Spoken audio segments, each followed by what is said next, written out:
মুর্শিদাবাদের ফারাক্কার বল্লালপুর ঘাটে হঠাৎ করে নৌকা চলাচল বন্ধ করে কর্মবিরতি শুরু করেছেন মাঝিরা। ঘাটের ঠিকাদারের সঙ্গে দীর্ঘদিনের পুঞ্জীবিত ক্ষোভ এবং সম্প্রতি এক মাঝির বিরুদ্ধে মিথ্যা মামলার অভিযোগ তুলেই ধর্মঘটের ডাক দেওয়া হয়েছে। এর ফলে চরম ভোগান্তিতে পড়েছেন নদী পারাপার করা কয়েকশো সাধারণ মানুষ। কর্মবিরতিতে সামিল হওয়া মাঝিদের অভিযোগ, ঘাটের বর্তমান ঠিকাদার দীর্ঘদিন ধরে তাঁদের সঙ্গে দুর্ব্যবহার করছেন এবং বিভিন্নভাবে মানসিক চাপ সৃষ্টি করছেন। এক মাঝির দাবি, গত 15 নভেম্বর তিনি ছুটিতে থাকা সত্ত্বেও তাঁর বিরুদ্ধে থানায় মারধরের মিথ্যা এফআইআর করা হয়েছে। এর পাশাপাশি গত 3 মাস ধরে তাঁর বেতন বন্ধ রাখা হয়েছে বলেও তিনি অভিযোগ করেন। যদিও ওই মাঝি বর্তমানে পুলিশ ভেরিফিকেশন ও ক্লিনশিট সংগ্রহ করেছেন, তবুও ঠিকাদার তাকে কাজে ফেরাতে বাধা দিচ্ছেন বলে দাবি মাঝিদের। ঘাট দিয়ে যাতায়াতকারী নিত্যযাত্রীরা জানাচ্ছেন, হঠাৎ নৌকা চলাচল বন্ধ হয়ে যাওয়ায় তারা চরম সমস্যায় পড়েছেন।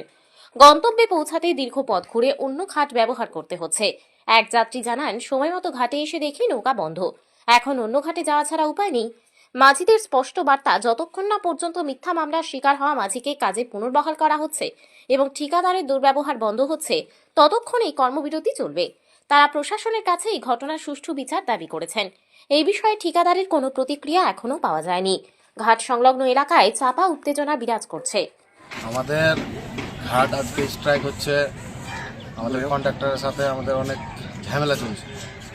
ঝামেলার কারণ হচ্ছে যে কন্ট্রাক্টর আমার উপরে একটা মিথ্যা কেস করেছিল, এফআইআর করেছে। এফআইআর করে আমাকে ঘাট থেকে বের করছে, আর একজনকে টাকা খেয়ে ওকে আমার পরিবর্তে ঘাটে ভরছে। তো আমার কাছে ওনার সব ডকুমেন্টস রাখা আছে। এটা হচ্ছে আমার উপরে এফআইআর করা কপি, আমার উপরে মিথ্যা কেস করেছিল। আর এটা পেপার, এটা আমার উপরে অভিযোগ লাগিয়েছে যে আমি ওনার উপরে আক্রমণ করেছি গত 15 নভেম্বর। যেহেতু আমি অফ ডিউটি ছিলাম, ছুটিতে, আমি ঘাটে ছিলাম না, আমার উপরে মিথ্যা অভিযোগ করেছে।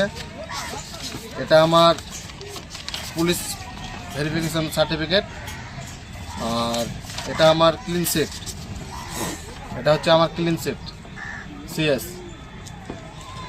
আমাদের অভিযোগ যে আমাকে মিথ্যা মামলায় ফাঁসিয়ে ঘাট থেকে বের করার চেষ্টা করছে।